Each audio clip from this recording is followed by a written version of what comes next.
Hi hello. आज ना मी घरातून नाही बाहेरून सुरुवात करतेय. कारण आम्ही गेलो होतो झुडिओला. अथर्वला कपडे घ्यायचे होते म्हणून.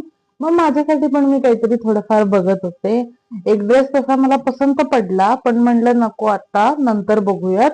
सो मी काही घेतलं नाही. अथर्वला आम्ही बघत होतो कपडे, तर मला म्हणतो व्हिडिओ थांबव आता, नाहीतर मी मारेन, असं म्हणत होता मला. कारण त्याला स्वतःला चॉईस नाहीये, तो माझ्या चॉईसने कपडे घेणार असं मला त्यानं सांगितलेलं. कपडे घेऊन आम्ही बाहेर आलो. मग तो मला म्हणला की मला बॅग म्हणजे कॉलेजसाठी सॅक पण घ्यायची आहे, सो आपण जाऊयात कुठेतरी स्टेशन रोडला वगैरे. पण मी त्याला म्हणलं की आपण स्टेशन रोडला जायला नको, DIY ला जाऊयात, तिथे चांगल्या चांगल्या बॅग्स असतात. बघूयात, तुला पसंत पडली तर तू घे, नाही तर मग ठीक आहे बघू. त्याला तिथे पसंत पडली नाही, मला तिथे पसंत पडलेली, पण तो ते घ्यायला तयार नव्हता. खूप महाग आहे वगैरे वगैरे. मग म्हणलं जाऊ दे, माझं रिकामं कसं तिथून बाहेर यायचं. म्हणून माझा एक कॉफीचा मग फुटलेला, तो कॉफीचा मग घेऊन आलो.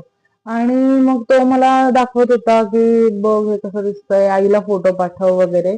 मग संध्याकाळी चहा वगैरे घेतला, त्यानंतर दिवा वगैरे लावला. मग रात्रीच्या जेवणाला आज उपीट होतं. सो बाकी असं काही करायचं नव्हतं, मग म्हणून मला उपीटच करून टाकूयात. आणि मी इथं शायनिंग मारत होते. Thank you so much.